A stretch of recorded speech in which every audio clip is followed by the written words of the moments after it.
காதல் நியூஸ் தொலைக்காட்சி நேயர்களுக்கு வணக்கங்கள். செய்தி தொழில் தொகுப்பின் இரண்டாம் பகுதியான இது எங்கு வேலை கிடைக்கும் பகுதி. இன்று நாம் பேச இருக்கும் தலைப்பு இந்திய மருத்துவத்துறை. ஆயுர்வேதம், யுனானி என்று பல இருந்தாலும் இதற்கு பொதுவான ஒரு பெயராக ஆயுஷ் என்று பெயரிட்டு இதற்கான ஒரு துறையே அமைக்கப்பட்டு இதற்கான வேலை வாய்ப்புகளையும் படிப்புகளையும் வழங்கி வருகிறது மத்திய அரசு. இதை பற்றிய முழுமையான விளக்கங்களை தருவதற்காக சுகா வேலைவாய்ப்பு நிறுவனத்தினுடைய இயக்குனர் மற்றும் நிறுவனர் திரு சுகவனம் அவர்கள் நமது நிலையத்திற்கு வருகை புரிந்துள்ளார்கள். அவரோடு கலந்துரையாடி இதில் உள்ள வேலை வாய்ப்புகள் என்ன, குறைந்தபட்ச கல்வி தகுதி என்ன, இதற்கான படிப்பிற்கான வாய்ப்புகள் எங்கெங்கு கிடைக்கின்றன என்பது போன்ற தகவல்களை நாம் கண்டறியலாம். வாருங்கள் நேர்களே. வணக்கம் சார். வணக்கம். ஆயுஷ் என்று பொதுவாக சொல்லப்படுகின்ற இந்திய மருத்துவத்துறையில் இந்திய மருத்துவத்தை சார்ந்த படிப்புகள் இது எங்கே இருக்குது? இந்த ஆயுஷ் என்பதற்கான விளக்கம் என்ன? இப்போ இந்த இந்திய பாரம்பரிய மருத்துவம் அப்படிங்கிறது பார்த்திங்கன்னா பல நூறு வருடங்களாக இருந்திருக்கு. அதாவது ஒரு 1000-2000 வருஷத்துக்கு முன்னே இந்திய பாரம்பரிய மருத்துவம் ஆரம்பிச்சாச்சு. அதில் மிகவும் பழமை வாய்ந்த நம்ம இந்தியாவில் பார்த்திங்கன்னா ஆயுர்வேதம், சித்தா. இந்த சித்தா மெடிசன் வந்து பார்த்திங்கன்னா சித்தா மருத்துவம் நம்ம 18 சித்தர்கள் அப்படிம்பாங்க. அந்த சித்தர்கள் காலத்துலேருந்து ஆயிரக்கணக்கான வருஷங்களாக இருந்துகிட்டு இருக்கு. அது வந்து திராவிட பாரம்பரியத்தில் வளர்ந்துட்டு வருது. அதேமாதிரி இந்த ஆயுர்வேத மெடிசன் பார்த்திங்கன்னா இந்த கேரளா போன்ற பகுதிகளில் அது காலொன்றி அதில் வந்து ஆயிரக்கணக்கான வருஷங்களாக வளர்ந்துட்டு வருது. இதில் பார்த்திங்கன்னா இதில் வந்து எல்லாமே இயற்கை மூலிகளை வச்சு, இயற்கையாக கிடைக்கக்கூடிய பொருட்களை வச்சு, அதில் வந்து இந்த கெமிக்கல் ரியாக்ஷன்ஸ் அப்படின்னு இல்லாதபடிக்கு க்யூர் பண்ணுறதுக்கு பல்வேறு ஆராய்ச்சி நடந்து அதனுடைய வெளிப்பாடாக தான் இன்றைக்கி நிறைய கண்டுபிடிச்சி பண்ணியிருக்காங்க. அந்த மருந்துகள் மிகவும் உபயோகமாக இருக்குது. அப்போ தான் நம்ம மத்திய அரசு, நம்ம மாநில அரசு எல்லாம் வந்து இதை வந்து ஊக்குவிக்கணும். அந்த மூலிகை செடிகள்.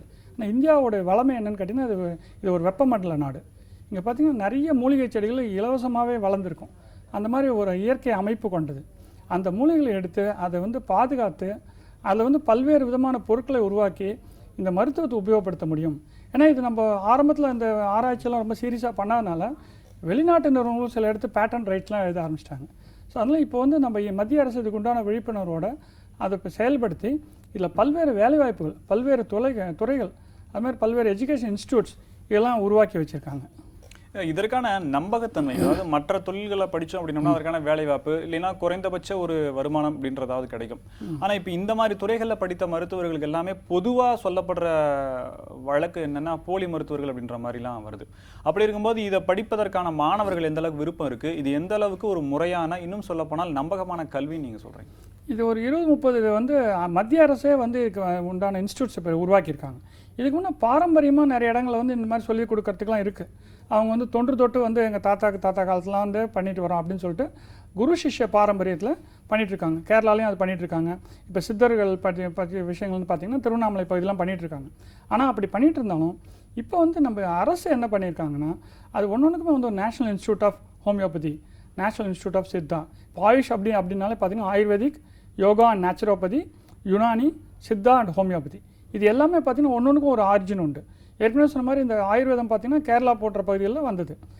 சித்தா பார்த்திங்கன்னா நம்மளுடைய தமிழ்நாடு போன்ற திராவிட பகுதிகளில் உருவெடுத்து வந்தது.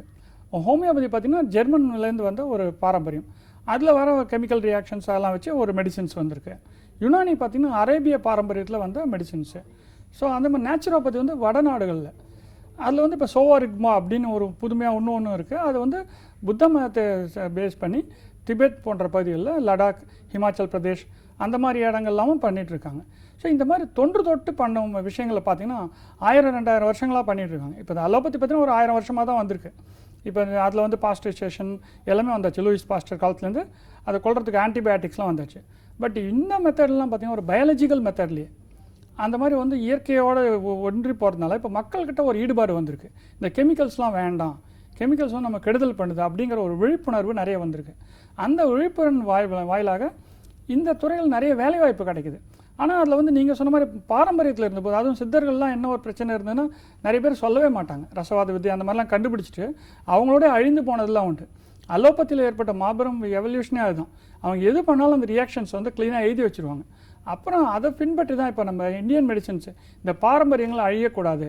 இப்போ பார்த்திங்கன்னா வந்து ஆயுர்வேத ப்ரோக்ராம் யூடியூப்லாம் போய் பார்த்திங்கன்னா அவங்க கேன்சர் எய்ட்ஸுக்கெல்லாமே மெடிசன்ஸ் இருக்குதுன்னு சொல்கிறாங்க. அது இன்னும் ஒரு சயின்டிஃபிக்காக ஒரு ப்ராப்பர் பயோடெக்னாலஜி கெமிக்கல் ரியாக்ஷன்ஸோடு அதை ஆராய்ச்சி பண்ணி அதோடைய மூலக்கூறுகளை ஆராய்ச்சி பண்ணி அது எந்த அளவுக்கு உண்மை அப்படிங்கிறது கண்டறிஞ்சாங்கன்னா நல்லாயிருக்கும் அப்படிங்கிற நோக்கத்தில் தான் மத்திய அரசு இவ்வளோ நிறுவனங்களுக்கு ஏற்படுத்தி அதில் வேலைவாய்ப்புகளும் ஏற்படுத்தி படிப்புகளையும் ஏற்படுத்தியிருக்கு. அந்த படிப்புலாம் இப்போ லேட்டஸ்ட்டாக இன்சூரன்ஸ் கம்பெனி வரைக்கும் அப்ரூவ் பண்ணுறாங்க. பேச்சுலர் ஆஃப் நீங்கள் homeopathy and medicine and surgery படித்தாலும் சரி, bachelor ayurvedic medicine and surgery படித்தாலும் சரி, இப்போ நீங்கள் வந்து ஒரு கிளைம் ப்ராசஸிங்க்கு இன்வெஸ்டிகேஷன் எக்ஸிக்யூட்டிவாக போகணுன்னா எம்பிபிஎஸ்க்கு ஈக்குவலான வேலைவாய்ப்புகள் இந்த நிறுவனம்லாம் இப்போ கொடுக்குறாங்க. இப்போ இன்சூரன்ஸ் துறை பார்த்தீங்கன்னா ஜென்ரல் இன்சூரன்ஸ், ஹெல்த் இன்சூரன்ஸ் அப்படிங்கிறது கிட்டத்தட்ட 25 நிறுவனங்கள் செயல்படுது. ஒவ்வொரு நிறுவனம் பார்த்தீங்கன்னா 1000 கோடிக்கு 2000 கோடிக்கு ப்ரீமியம் கலெக்ட் பண்ணுறாங்க. ஒரு 30,000 கோடி ரூபாய் இருக்கக்கூடிய ஒரு தொழிலில் இவங்களுக்கு வேலைவாய்ப்பும் கிடைக்குது. அது மாதிரி பல்வேறு வேலைவாய்ப்புகள். அதே மாதிரி வைத்தியத்துக்கும் அவங்களுக்கு வந்து ப்ராப்பர் சர்டிஃபிகேஷன் கொடுக்குறாங்க. முன்ன மாதிரி கிடையாது, அந்த ஆத்தரைஸ் சர்டிஃபிகேஷன் இருக்குது, அவங்க டிஸ்பிளேயும் பண்ணுறாங்க. அப்படி பண்ணும்போது இப்போ நேஷனல் இன்ஸ்டியூட் ஆஃப் சித்தா வந்து இப்போ நம்ம சாண்டோரத்தில் இருக்குது, தாம்பரம் சாண்டோரத்தில். அங்கே பார்த்தா மிகச்சிறந்த ட்ரீட்மெண்ட். இந்த மாதிரி இந்தியா முழுக்க 30-40 இடங்கள் இருக்குது. நீங்கள் கூகுளில் போய் சர்ச் பண்ணி பார்த்தாலே கிடைக்கும். அங்கெல்லாம் போய் அவங்களுக்கு உரிய மருத்துவங்களை எடுத்துக்கலாம். அதனால் வந்து அவங்களுக்கு நல்ல ட்ரீட்மெண்ட்டும் கிடைக்கும். இதில் வந்து ஒவ்வொன்றிலையும் வேலைவாய்ப்பு இருக்குது. ஒரு மருத்துவம் அப்படின்னு பார்த்தீங்கன்னா ஒரு டாக்டர், நர்ஸு, அவங்களுக்கு அது மாதிரி சர்ஜரி, அது மாதிரி பேஷண்ட்ஸுக்கு கவனிக்கிறதுக்கு வார்டு அசிஸ்டன்ஸ், இந்த மாதிரி நிறைய விஷயங்கள்ல வேலைவாய்ப்புகள் இருக்குது. இதற்கான குறைந்தபட்ச கல்வி தகுதி என்ன இருக்குது? இரண்டாவது பார்த்தீங்கன்னா இந்த படிப்பினுடைய அமைப்பு, அந்த ஸ்ட்ரக்சர் எப்படி இருக்குது? ரெண்டாவது இதனுடைய காலம் எவ்வளோ, இந்த படிப்பினுடைய காலம் எவ்வளோ? இப்போ பார்த்தீங்கன்னா இதுலேயும் பார்த்தீங்கன்னா டிப்ளமா இருக்குது, பேச்சுலர் இருக்குது, மாஸ்டர் இருக்குது. இப்போ டிப்ளமா படிப்பு 10வது முடிச்சது கூட படிக்கலாம். டிப்ளமா வந்து டிப்ளமா இன் ஆயுர்வேதிக் இருக்குது, ஆயுர்வேதிக் மெடிசன் அண்ட் சர்ஜரி. அதே மாதிரி diploma in homeopathy medicine and surgery. அதே மாதிரி diploma in Siddha, diploma in Unani. இது மாதிரி நேஷனல் இன்ஸ்டியூட் அவங்க கவர்மெண்ட் உருவாக்கின, அரசு உருவாக்கின எல்லா இன்ஸ்டியூட்லையுமே இந்த மாதிரி டிப்ளமா இருக்குது. அதுக்கப்புறம் பேச்சுலர் இருக்குது. பேச்சுலர் பார்த்தீங்கன்னா நம்ம மெடிசின்ஸ் மாதிரி தான் 4 years கோர்ஸ் இருக்குது. அதை அவங்க படிக்க முடியும். +2 முடிச்சுட்டு படிக்கணும்.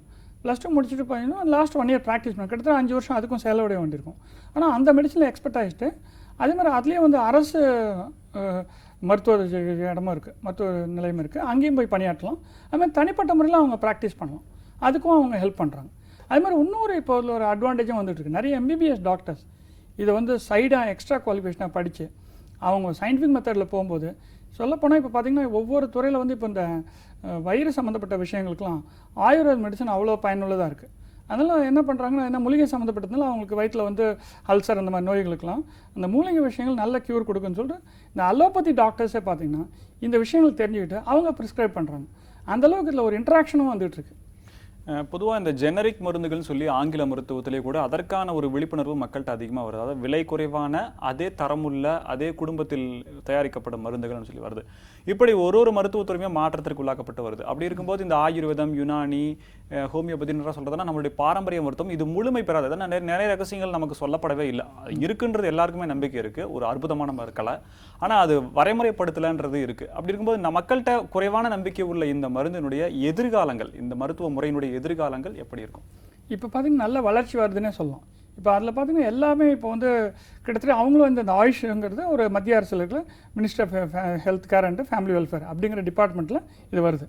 அவங்க என்ன அதுக்கு உண்டான கட்டுப்பாடு திட்டங்கள்லாம் கொண்டு வந்துட்டாங்க. முன்ன மாதிரி நீங்கள் அப்படியே வைக்க முடியாது. அவங்களும் அந்த ப்ரிஸ்கிரிப்ஷனுக்கு ப்ராப்பர் சர்டிஃபிகேஷன் வாங்கணும் அதை ப்ரொடியூஸ் பண்ணும்போது. அதில் இப்போ சிறந்த உதாரணம் பதஞ்சலி நிறுவனம். இந்த பதஞ்சலி நிறுவனம் பார்த்தீங்கன்னா அந்த பாபா ராவ் தலைவரில் நிறைய வளர்ந்துட்டு வருது. அந்த வளரும்போது இப்போ ஒன்றுக்குமே அவங்க ஒரு ரிசர்ச் சென்டர் மாதிரி வச்சு அந்தந்த மெடிசன்ஸே உற்பத்தி பண்ணுறாங்க. Naturopathy medicines, ayurvedic medicines, Siddha medicines, அதெல்லாம் வந்து மக்களுக்கு மிகவும் பயனுள்ள விஷயங்களை உற்பத்தி செஞ்சு அவங்க கொடுக்குறாங்க. அது தவிர்த்து அவங்க உணவுப் பொருட்களாமல் வந்துட்டாங்க, இந்த இயற்கை சார்ந்த உணவுப் பொருட்கள். அது வந்து அந்த ஒரு 1000 கோடிக்கு மேலே அவங்க பலவித வளர்ச்சி அடைகிறதுனால இது ஒரு நல்ல ஒரு எடுத்துக்காட்டு, சிறந்த உதாரணம். இந்த மாதிரி வந்து இந்திய பாரம்பரிய மருத்துவத்தில் மக்களுக்கு ஈடுபாடு இருக்குது, அதில் நல்ல வேலைவாய்ப்புகள் இருக்குது, நல்ல ஓரளவு க்யூரும் இருக்குது. அப்படிங்கிறதுக்கு உண்டான வேலைவாய்ப்புகள் இருக்குன்றது நீங்கள் சொல்கிறது வந்து தெரியுது. இது எந்த அளவிற்கான விரைவான வேலைவாய்ப்பு தரும்? உதாரணத்திற்கு ஒரு மருத்துவம் படித்தாலோ அல்லது ஒரு பொறியியல் படித்தாலோ 1 வருடமோ, இல்லை மருத்துவம் படித்தால் உடனே வேலைவாய்ப்பிற்கான வாய்ப்புகள் இருக்குது. பொறியியல் படித்தால் தற்போதைய காலகட்டத்தில் 1 வருடமோ 2 வருடமோ அளித்து ஒரு நல்ல சம்பளத்தில் அமர்வதற்கான வாய்ப்பு இருக்குது. இது போன்ற படிப்புகள், ஆயுஷ் போன்ற 5 மருத்துவ முறைகளில் இந்திய பாரம்பரிய முறைகளை படித்தால் அதற்கான வேலைவாய்ப்புகள் தனியாக தான் ஒரு மருத்துவமனையோ அல்லது ஒரு கிளினிக்கோ வைத்து தான் செயல்பட வேண்டுமா, இல்லை இதற்கான வேலைவாய்ப்பு என்று சொல்லப்படுகின்ற சம்பளத்திற்கு செல்வதற்கான வாய்ப்பு இருக்கா? அது எந்த நிறுவனங்கள்ல இருக்குது? அதை பற்றி விளக்கம். இப்போ பார்த்தீங்கன்னா இந்த எல்லா அரசு மருத்துவமனைகளையும் இந்த டிவிஷன்ஸ்லாம் வந்து ஒரு டிபார்ட்மெண்ட் வச்சுருக்காங்க. இப்போ சித்தாக்குன்னு வச்சுருப்பாங்க, யுனானிக்குன்னு வச்சுருப்பாங்க. அதுக்கு ஒரு டாக்டர் அப்பாயிண்ட் பண்ணுறாங்க, அதுக்கு ஒரு நர்ஸ் அப்பாயிண்ட் பண்ணுறாங்க, அதுக்கு சில அசிஸ்டண்ட் அப்பாயிண்ட் பண்ணுறாங்க. ஏன்னா அது வந்து இது ஒன்று வந்து அரசு வந்து இதை வளர்க்கணும் அப்படிங்கிறது. ஏன்னா மக்களுக்கு நன்மை தருது, அதே சமயம் வந்து குறைந்த விலையில் கிடைக்குது. இப்போ இந்த அலோபதி மெடிசன்லாம் பார்த்தீங்கன்னா விலை வந்து மிகவும் அதிகமாக இருக்குது. ஏன்னா இன்டர்நேஷ்னல் பேட்டர்ன்ஸ் இருக்குது, அது மாதிரி பல இடங்களில் இறக்குமதியாகி வருது. அந்த மாதிரி கெமிக்கல்ஸ் அந்த மாதிரிங்கும்போது உங்களுக்கு ப்ராசஸ் காஸ்ட் அதிகமாகி விலை நிறைய இருக்குது. இது மூலிகை சம்மந்தப்பட்ட விஷயங்கள்னா அப்படிங்கிறதுனால விலை கம்பேரிட்டிவ்லி கொஞ்சம் கம்மியாக இருக்குது. அதே மாதிரி இந்த வேலை வாய்ப்புகளும் வந்து உங்களுக்கு இந்த மாதிரி அரசு மருத்துவமனைகளும் இருக்குது. அது தனியார் மருத்துவமனையும் இப்போ இதை கொஞ்சம் கொஞ்சம் ப்ராக்டிஸ் பண்ண ஆரம்பிச்சிட்டாங்க. இது தவிர்த்து அரசு மருத்துவமனையில் இப்போ வேலை செய்பவர் கூட எப்பயுமே இந்த டாக்டர் ப்ரொஃபஷனல் மட்டும் பார்த்தீங்கன்னா அவங்க கவர்மெண்ட் டாக்டராக இருந்தால் கூட ஈவினிங்கில் ப்ராக்டிஸ் பண்ணுவாங்க. அது மக்களுடைய நன்மைக்கோசரம் அரசு அலோவ் பண்ணுது. அதனால் அவங்க வந்து வேலை வாய்ப்பில் இருந்தாலும் இது தனியாக ஒரு ப்ரொஃபஷனல் ஒர்க்காக பண்ணுறதுக்கு நிறைய வாய்ப்புகள் இருக்குது. ஒரு செல்ஃப் எம்ப்ளாய்மெண்ட்டாகவும் பண்ணலாம், இன்னொரு இடத்துல எம்ப்ளாய்மெண்ட்டாகவும் பண்ணலாம். அதே மாதிரி வந்து இப்போ இந்த மாதிரி அந்த மருத்துவ பொருட்கள் தயாரிக்கும் நிறுவனங்கள் அவங்க வந்து இவங்களெல்லாம் அப்பாயிண்ட் பண்ணுறாங்க.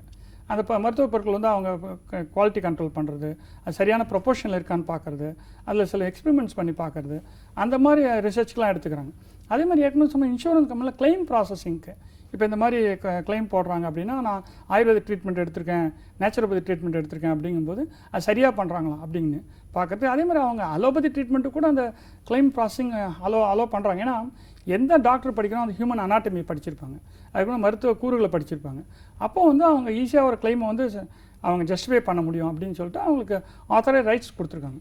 ஸோ அப்படி பார்க்க போனால் இப்போ ஆயிரக்கணக்கான லட்சக்கணக்கான வேலைவாய்ப்புகள் வந்து எல்லா பகுதியிலும் ஆரம்பிச்சாச்சு. ஸோ 30-40 நிறுவனங்கள் வேலை அரசு ஆரம்பிச்சிச்சு. இது தனியார் நிறுவனங்களும் இருக்குது. ஸோ அத்தனை இன்ஸ்டியூட்ஸ் வந்து ஆல் ஓவர் இந்தியா வந்து ஸ்ப்ரெட் பண்ணி அரசு வந்து அமைச்சிருக்கு, மத்திய அரசு. அதில் வந்து நிறைய வாய்ப்புகள் கிடைச்சிட்டு இருக்கு. எந்த மாணவர்கள் இந்த படிப்பை தேர்ந்தெடுக்கலாம்? உதாரணத்துக்கு இப்போது மருத்துவத்தை தேர்ந்தெடுக்கணும் அப்படின்னா அவர்கள் ஒரு அதிகப்படியான மதிப்பெண்கள் எடுத்திருக்கணும். அப்படி எடுத்தவங்க 99% ஆங்கில மருத்துவத்தில் எம்பிபிஎஸ்க்கு தான் போகிறாங்க. அதே போல் பொறியியல் படிப்பும் நல்ல வகையிலையும் நல்ல ப்ராக்டிக்கல் முடிச்சு போனவங்களுக்கு நல்ல வேலைவாய்ப்பு கிடைக்குது. அந்த வகையில் பார்க்கும்போது ஒரு குறைவான மதிப்பெண்ணோ இல்லை வேறு படிப்பே ஒரு குறைவாக அனுபவம் உள்ள ஒரு நபரோ ஒரு மாணவனோ இந்த படிப்பை எடுக்கிறது தான் சரியா, இல்லை இது யாருக்கான படிப்புன்னு நீங்கள் சொல்லுவீங்க? இதில் எப்படின்னு பார்த்தீங்கன்னா உங்களுக்கு வந்து இப்போ எம்பிபிஎஸ்ல வந்து ஒரு ரொம்ப ஹை மார்க்ஸ் கேட்குறாங்க. நல்ல மதிப்பெண்கள் இருந்தால் தான் எம்பிபிஎஸ் சேர முடியும். அந்த டிமாண்ட் எப்பயுமே இருக்குது. அப்போ இந்தியாவில் பார்த்தீங்கன்னா அந்த மாதிரி இடத்துல மருத்துவக் கல்லூரி, அரசு மருத்துவக் கல்லூரிகள் பார்த்தீங்கன்னா மதிப்பு 97-98 மேலே இருந்தால் தான் கிடைக்குது. தனியார் மருத்துவக் கல்லூரிகளில் பார்த்தீங்கன்னா விலை வந்து ரொம்ப அதிகமாக இருக்குது. 75 லட்சம் 1 கோடியெலாம் ஃபீஸ் வாங்குறாங்க. அதனால தான் இப்போ வெளிநாட்டு மருத்துவ படிப்புகளே இந்தியாவில் வந்திருக்கு. எம்பிபிஎஸ் பார்த்தீங்கன்னா பிலிப்பைன்ஸ், ரஷ்யா, சைனா போன்ற நாடுகளில் போய் படிக்கிறாங்க. ஆனால் இதுக்கெல்லாம் அப்பாற்பட்டு சில மாணவர்கள் பார்த்தீங்கன்னா அவங்களுக்கு அந்த இந்திய பாரம்பரிய மருத்துவத்தில் ஒரு ஆர்வம் இருக்கும். they will be believing that our Indian medicines are more good than allopathy. அந்த பிலீஃப் இருக்கிறவங்க தான் முதல்ல இதில் போக முடியும். எனக்கு ஆயுர்வேதம் பிடிக்கும், ஆயுர்வேதத்தில் பண்ண முடியும், நல்லபடியாக க்யூர் பண்ண முடியும். அதே மாதிரி அவங்க சில பேர் வந்து அவங்களுடைய மூதாதைகள் இருப்பாங்க, இல்லை யாராவது அவங்க ஃபேமிலியிலே ஒரு ட்ரீட்மெண்ட் எடுத்து நல்லா வந்திருப்பாங்க. அப்போ இது ஏன் வளர்க்கக்கூடாது அப்படின்னு தோணும். அந்த மாதிரி விஷயங்கள் அதில் என்ன ஒரு அட்வான்டேஜ் அப்படின்னா, எம்பிபிஎஸ் படிப்பு அளவுக்கு அலோபதி படிப்பு அளவுக்கு மார்க் தேவையில்லை. இல்லை இப்போ இல்லை ஆர்டினரி மார்க் இருந்தாலே ஒரு 60% 70% இருந்தாலே கிடைக்குது. 10th முடித்தாங்கன்னா டிப்ளமாவில் சேரலாம், +2 முடித்தாங்கன்னா பேச்சுலர் ஆஃப் மெடிசன்ஸில் சேரலாம். அவங்க மெடிசன் சர்ஜரியில் அந்த ஃபீல்டு அவங்க ஆயுர்வேதிக்கோ, யோகா, இது யுனானி, சித்தா, நேச்சுரோபதி எது செலக்ட் பண்ணுறாங்களோ அந்த கவர்மெண்ட் இன்ஸ்டியூட்டில் போய் அவங்க படிக்கலாம். அதுக்கு ஒரு மாஸ்டர் டிகிரியும் இருக்குது. டாக்டரேட் இன் மெடிசன்ஸும் எம்டி மாதிரி இதுவும் இல்லை எல்லாத்துலேயுமே இருக்குது. ஸோ அதுவும் அவங்க மேற்கொண்டு படிக்கலாம். ஸோ அப்போ வந்து அவங்க வந்து கலந்து ஆராய்ச்சி கூட பண்ணலாம். இப்போ இன்னொரு எம்பிபிஎஸ் டாக்டரோட சேர்ந்துக்கிட்டு ஒரு மிக்சடு மெடிசின் கான்செப்ட். அது சில விஷயங்கள் பார்த்தீங்கன்னா அலோபதியில் நன்மை இருக்கும். ஒரு ஆக்சிடென்ட் ஆகுது, அவருக்கு சர்ஜரி பண்ணணும் அப்படின்னா இந்த மாடர்ன் எக்யூப்மெண்ட் சயின்டிஃபிக் டெக்னாலஜி வந்து அலோபதியில் நிறைய இருக்குது. ஆனால் ஒரு நாள்பட்ட வியாதிகள் க்யூர் பண்ண முடியாத வியாதிகள்லாம் பார்த்திங்கன்னா இந்த மாதிரி சித்தா, ஆயுர்வேதெலாம் க்யூர் ஆகுது. ஸோ அப்போ வந்து மக்களுக்கு ஒரு நம்பிக்கையும் இருக்குது, நல்ல சிறப்பான விஷயத்துலையும் க்யூர் ஆகுது. ஸோ அந்த மாதிரி விஷயம் அது மாதிரி அதை பார்த்து அது தகுந்த மாதிரி தேர்ந்தெடுத்து நோயாளிகள் வருவாங்க. அதே மாதிரி இந்த ஆர்வங்கள் வரும், அது மாதிரி தேர்ந்தெடுத்து அந்த மாதிரி படிப்பை படித்தாங்கன்னா அவங்க ஒரு நல்ல வேலை வாய்ப்பும் இருக்கும், ஒரு மக்களுக்கு சிறந்த தொண்டும் செய்ய முடியும். இப்போ பொதுவாக மருத்துவ படிப்பில் இப்போ ஆரம்பகட்ட படிப்புன்னு பார்த்தீங்கன்னா எம்பிபிஎஸ்ன்றது பொது மருத்துவர் அப்படின்ற பிரிவில் வரும். கண்டிப்பாக இதற்கு அடுத்தபடியாக பார்த்தீங்கன்னா நம்ம உடம்புல இருக்கிற ஒவ்வொரு பாகங்களுக்குமான தனிப்பட்ட இவர் நிபுணத்துவர் அப்படின்னு சொல்றதுக்கான படிப்புகள், உதாரணத்திற்கு இதயத்திற்கான நிபுணர், காது மூக்கு தொண்டைக்கான நிபுணர், எலும்பிற்கான நிபுணர், நரம்புக்கான நிபுணர், தனிப்பட்ட படிப்புகள் இருக்கு. இப்போ இந்த கண்டென்ட்டை, இந்த உள்ளடக்கத்தை, அட்டவணையை வச்சு நம்ம அப்படியே இந்த ஹோமியோபதி, இந்த ஆயுஷ்ன்ற மருத்துவ முறைகள், இந்திய பாரம்பரிய மருத்துவ முறைகளில் வரும்போது பார்க்கும்போது இதே போல இவர்களும் அறுவை சிகிச்சை செய்வதற்கோ இல்லை மயக்க மருந்து கொடுத்து ஒரு நபரை இது பண்ணுறதோ இதற்கான மருத்துவ முறைகள் இதில் இருக்கா, இல்லை இதற்கான அனுமதி அவங்களுக்கு வழங்கப்பட்டிருக்கா? இப்போ இந்த பாரம்பரிய மருத்துவங்கிறது ஒன்று 1000-2000 வருஷமாக இருக்குது. அதனால் பார்த்திங்கன்னா இந்த ஒவ்வொரு சிஸ்டம் ஆஃப் மெடிசனுக்கும் அவங்களுக்கும் ஒரு ஸ்ட்ரக்சர் வச்சுருக்காங்க. ஒன்றில் பார்த்திங்கன்னா இப்போ ஆயுர்வேதத்தில் சொல்லுவாங்க வாதம், பித்தம், கபம் அப்படிம்பாங்க. வாதம் அப்படிங்கிறது நத்திங் பட் நியூரோ சிஸ்டம், பித்தம் அப்படிங்கிறது நத்திங் பட் டைஜஷன் சிஸ்டம், கபம் அப்படிங்கிறது nothing but our respiratory system, இதுதான் சொல்லுவாங்க. ஸோ அதோட கிட்டத்தட்ட இந்த அலோபதி பார்த்திங்கன்னா evolution and development and taken from all the திங்ஸ்னே சொல்லலாம். அலோபதியும் அப்படி தான் வளர்ந்துட்டு வருது. எங்கெங்கெல்லாம் நல்லது கிடைக்குதோ அதை எடுத்துக்குது. இப்போ இந்த சில மாத்திரைகள் வந்து ஏற்கனவே சொன்ன டைஜஷன் சிஸ்டத்துக்கு ரொம்ப நல்ல மாத்திரைகள் ஆயுர்வேதத்தில் கிடைக்குதுன்னா அலோபதி டாக்டர்ஸ் அதை எடுத்து யூஸ் பண்ணிக்கிறாங்க. சித்தால கிடைக்கிற மெடிசின்ஸ் அவங்க எடுத்து யூஸ் பண்ணிக்கிறாங்க. ஸோ அவங்க ரொம்ப அடாப்டபிலிட்டி அவங்களுக்கு இருக்குது. பட் இவங்களுக்கு வந்து ட்ரெடிஷ்னல் மெத்தட்ஸ் இருக்கிறதுனால இவங்க இந்த மாதிரி தான் சொல்கிறாங்க. இப்போ நர்வஸ் சிஸ்டம் சொல்ல மாட்டாங்க, அவங்க வந்து இந்த மாதிரி வாதம் சம்மந்தப்பட்ட நோய்கள் அப்படின்னு தான் சொல்லுவாங்க. பட் அதை பற்றி கவலை இல்லை. இந்த கம்பேரிட்டிவ் அனாலிசிஸ் ஈஸியாக பண்ண முடியும். அது ஃபர்தர் எவல்யூஷன்ஸ் தான் இப்போ நிறைய வந்துருச்சு. இப்போ சைக்கலாஜிக்கல் திங்ஸ்லாம் சைக்கியாட்ரி சிஸ்டம் வந்துருச்சு. ஸோ அந்த மாதிரி ஒன்றுக்கும் பிரிவுகள் வந்துருச்சு. இப்போ அதுலேயும் அந்த ஆராய்ச்சியில் கொண்டு வந்து அவங்க அதை புகுத்துறாங்க. எல்லா துறைகளுமே அதை புகுத்துறாங்க. அந்த அவங்க ஏற்கனவே கண்டுபிடிச்சி வச்சிருக்க மெடிசின்ஸை இதில் எப்படி கொண்டு வந்து ஃபிட் பண்ணுறதுன்னு பார்க்குறாங்க. அவங்க அதற்குண்டான பேட்டன்ட் ரைட்ஸையோ இல்லை அனுமதியோ வாங்கிட்டு அதை அவங்க சேர்த்துக்கிறாங்க. அதுக்கும் இருக்குது. அது இன்டெலெக்சுவல் ப்ராப்பர்ட்டி ரைட்ஸில் வந்து இப்போ நிறைய ரெஜிஸ்டர் ஆகிட்டு இருக்கு. இப்போ நம்ம மத்திய அரசும் அது ஊக்கம் வைக்கிறாங்க. அவங்க அந்த மாதிரி நேஷனல் இன்ஸ்டியூட்ஸ் வந்து இந்த ஆயுஷுக்கு உண்டான நேஷனல் இன்ஸ்டியூட்டில் பார்த்தீங்கன்னா இந்த மாதிரியான ஆராய்ச்சிகள் தொடர்ந்து நடந்துகிட்டு இருக்கு. அது எல்லாத்துலேயும் மெர்ஜ் பண்ணி அது மக்களுக்கு இன்னும் சிறந்த பெனிஃபிட்ஸ் வந்து மிகச்சிறந்த நன்மைகள் குறைந்த விலையில் கொடுக்கணும் அப்படிங்கிற ஆராய்ச்சியின் விளைவு தான் இந்த ஆயுஷே. இப்போ இதற்கான படிப்புகள் வந்து எந்த அளவுக்கு வரைமுறைப்படுத்தப்பட்டிருக்கு, மக்களுக்கான நம்பிக்கை இதிலிருந்து எப்படி கிடைக்குது? ரெண்டாவது பார்த்தீங்கன்னா சுய தொழிலுக்கான அதிகப்படியான காரணிகள் தான் இதில் இருக்குது. இது வேலை வாய்ப்புக்கு செல்வதற்கான காரணிகள் என்ன இருக்குது, அது எங்கே கிடைக்குதுன்ற பற்றி மீண்டும் ஒரு முறை சொல்லுங்கள். இப்போ வந்து சுயதொழில் மட்டுமல்ல, இந்த வேலை வாய்ப்பும் வந்துட்டு இருக்கு. ஏற்கனவே சொன்ன மாதிரி உங்களுக்கு மருத்துவத்துறையிலேயே வந்து அரசு மருத்துவமனைகள் வைக்கிறாங்க. இப்போ தனியார் மருத்துவமனையும் இந்த பிரிவுகள் வந்துட்டு இருக்கு. மக்களுக்கும் இந்த நம்பிக்கை வரதுனால இது நோக்கி வந்துகிட்டு இருக்காங்க. அவங்க இது வந்து நமக்கு ஒரு சைடு எஃபெக்ட் இல்லாமல் எளிமையாக க்யூர் ஆகக்கூடியது அப்படிங்கிற விஷயங்கள் வந்து அவங்களே கிளாஸிஃபை பண்ணிக்கிறாங்க. எது வந்து இமீடியட் க்யூர் வேணுமோ அதுக்கு அலோபதிக்கு போகிறாங்க. எது வந்து ஒரு கொஞ்சம் நிதானமாக பண்ணிக்கலாம் அப்படின்னு சொல்லும்போது அவங்க வந்து ஆயுர்வேதிக், ஹோமியோபதி, சித்தா அந்த மாதிரி மெடிசன்ஸ்க்கு வராங்க.